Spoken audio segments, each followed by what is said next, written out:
Здравствуйте! Ну вот, мы с вами вновь вместе, здесь у телеэкрана.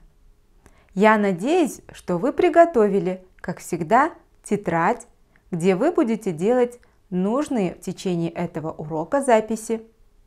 Она нам очень нужна на этом уроке. Итак, мы начинаем наш 6-й урок.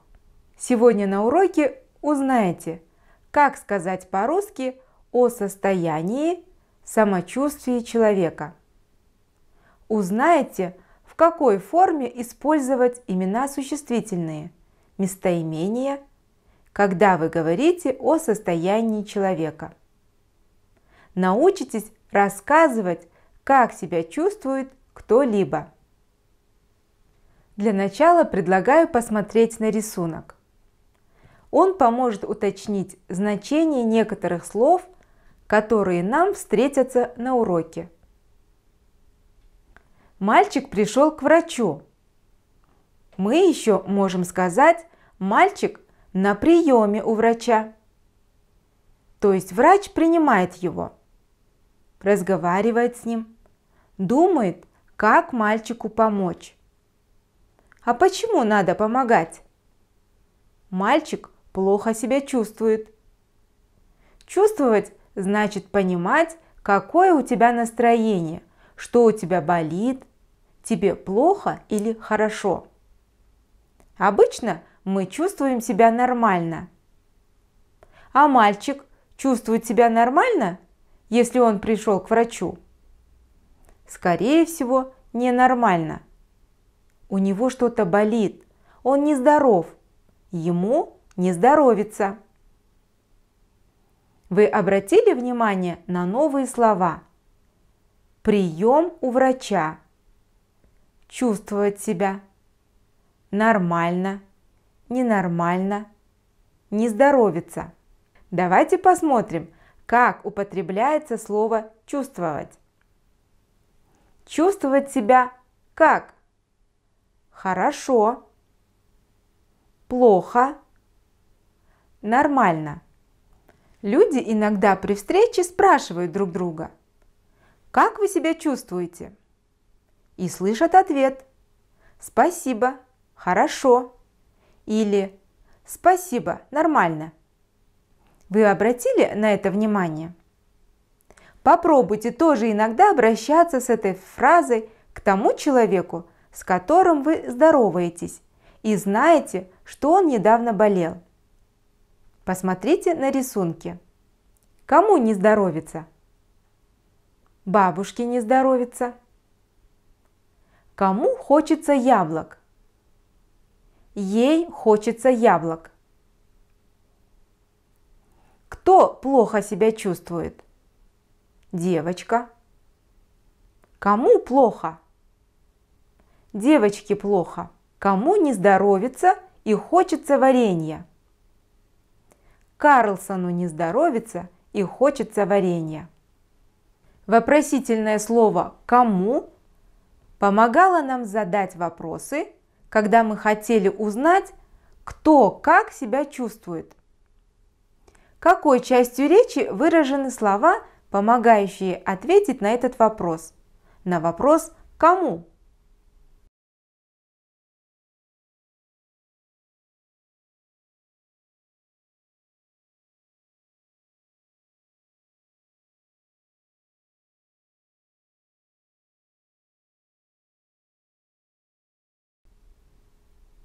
Правильно, существительные или местоимения.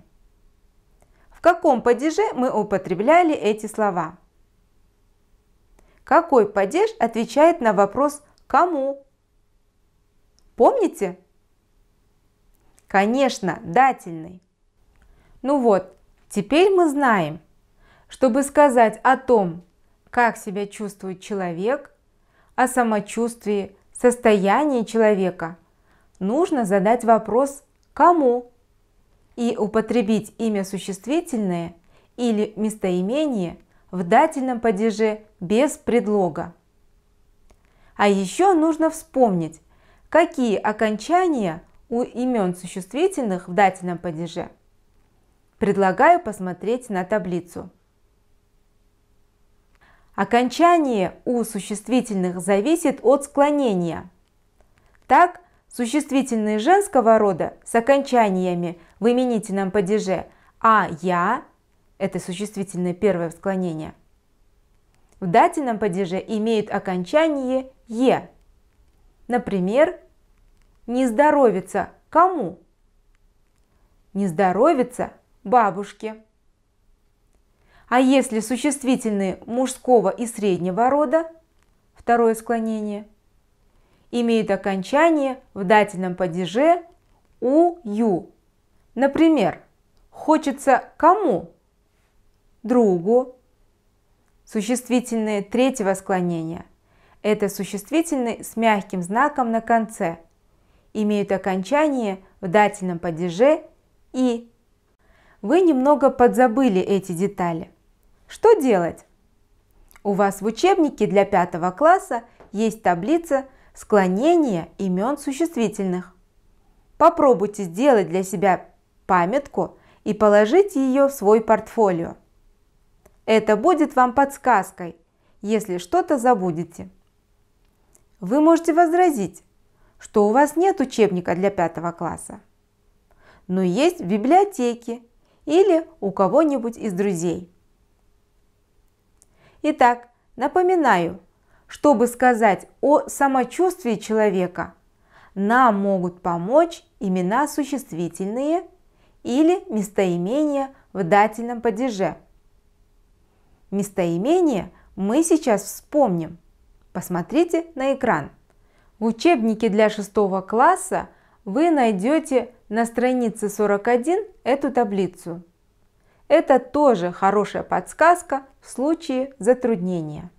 А сейчас я буду вам задавать вопросы, а вы попробуйте ответить на них здесь и сейчас.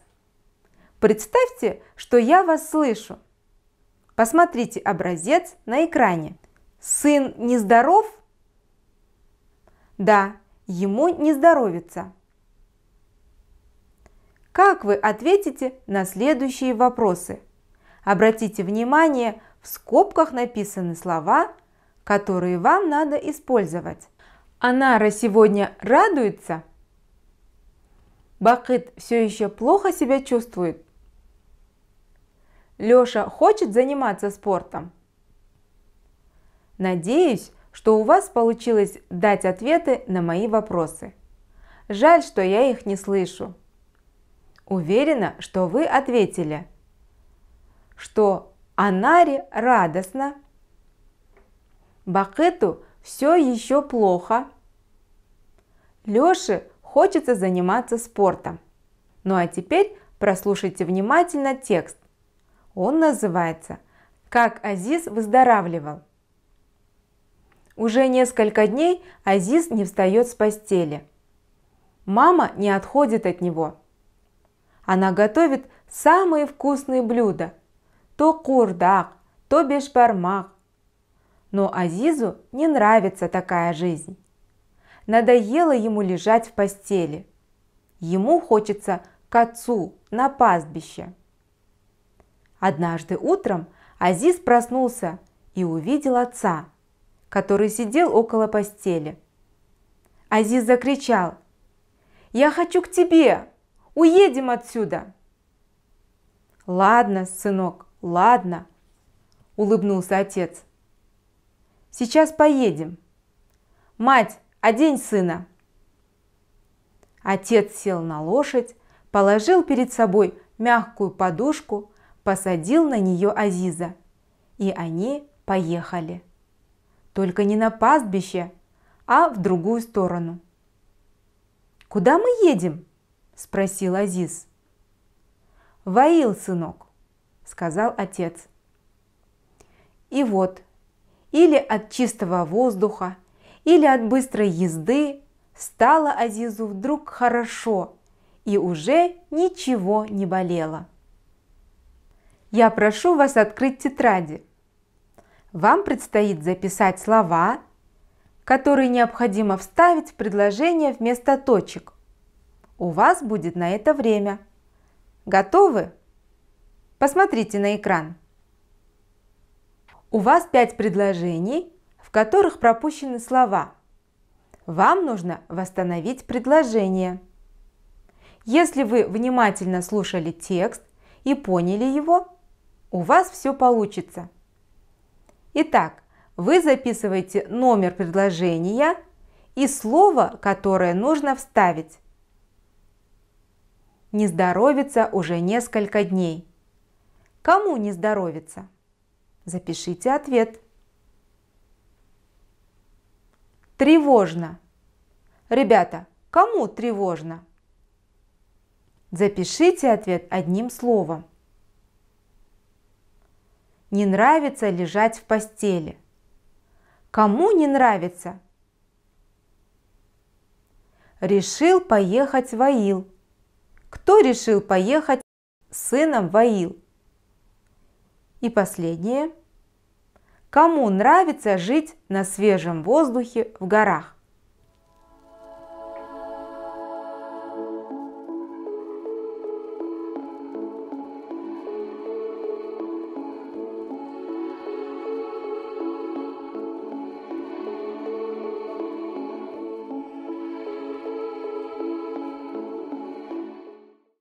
А теперь проверьте, как вы выполнили задание. Посмотрите восстановленные предложения. Они на экране. Слова, которые нужно было включить в предложение, выделены. Азизу не здоровится уже несколько дней. Маме тревожно. Сыну не нравится лежать в постели. Отец решил поехать с сыном в аил. Отцу и сыну нравится жить на свежем воздухе в горах. Вы уже умеете оценивать себя. Если вы правильно завершили все предложения, то справились с работой на отлично. А если допустили одну ошибку, то на хорошо. А если 3 предложения верны, то справились на удовлетворительно. Если вы недовольны результатами своей работы, прочитайте этот текст самостоятельно.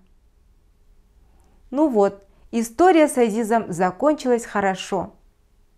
Давайте мы вспомним слова, которые обозначают то, как чувствует себя человек.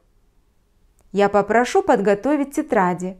Вам предстоит написать антонимы к словам, которые вы увидите на экране. У вас будет на это время. Готовы? Тогда смотрим на экран. Неприятно, неинтересно,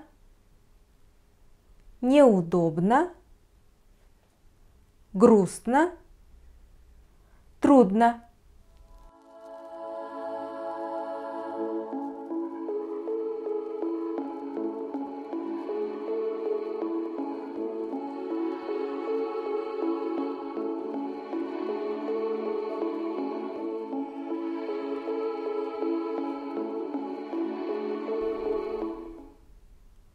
А теперь проверьте свою работу. Неприятно, приятно. Неинтересно, интересно. Неудобно, удобно. Грустно, весело. Трудно, легко. Что вам приятно делать? А что вам неприятно? Вам трудно или легко учить русский язык? Мне приятно проводить для вас урок. Вам интересно? Надеюсь, что вам интересно. Продолжаем. Есть еще одно слово, которое помогает сказать, какое у человека настроение. Это слово вы знаете. Слово «нравится». Посмотрите на рисунки. Они будут на экране. Попробуйте записать, кому что нравится. У вас будет время, чтобы сделать записи в тетрадях.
Надеюсь, у вас в тетрадях записано 3 предложения.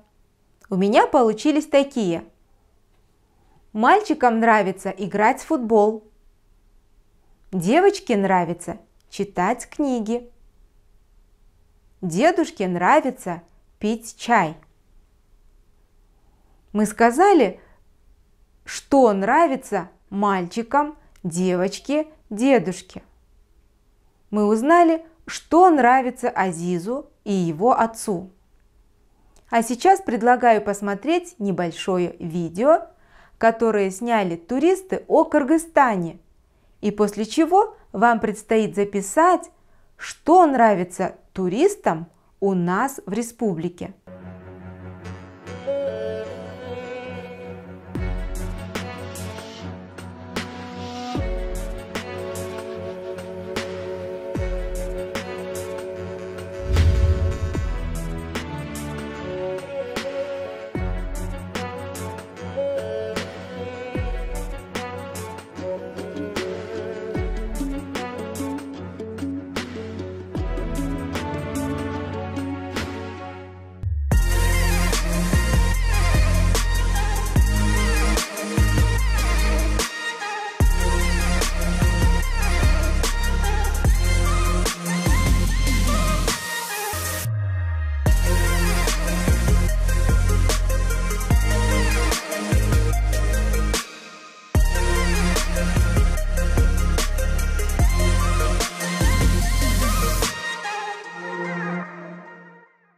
Итак, предлагаю написать эссе о том, что нравится туристам в Кыргызстане, как они себя чувствуют у нас в стране. Используйте слова «нравится», «приятно», «неприятно», «интересно», «весело», «трудно», «легко» и так далее. Сейчас вы можете сфотографировать домашнее задание, чтобы не забыть. Оно у вас на экране. Это эссе будет хорошим пополнением вашего портфолио. Кроме того, вы можете к вашему эссе подготовить 1-2 фотографии о Кыргызстане. Успехов вам в творчестве! Подведем итоги. Мы с вами теперь знаем, как говорить о том, как мы себя чувствуем. Научились использовать имена существительные, когда говорим о состоянии человека. А также мы узнали, как Азиз выздоравливал и что ему нравится быть с отцом в горах, на свежем воздухе. Мы настроились подумать, что может нравиться туристам, которые приезжают посмотреть нашу страну. Мне понравилось работать с вами. А вам? Мне хочется с вами встретиться еще раз. А на сегодня все. До свидания.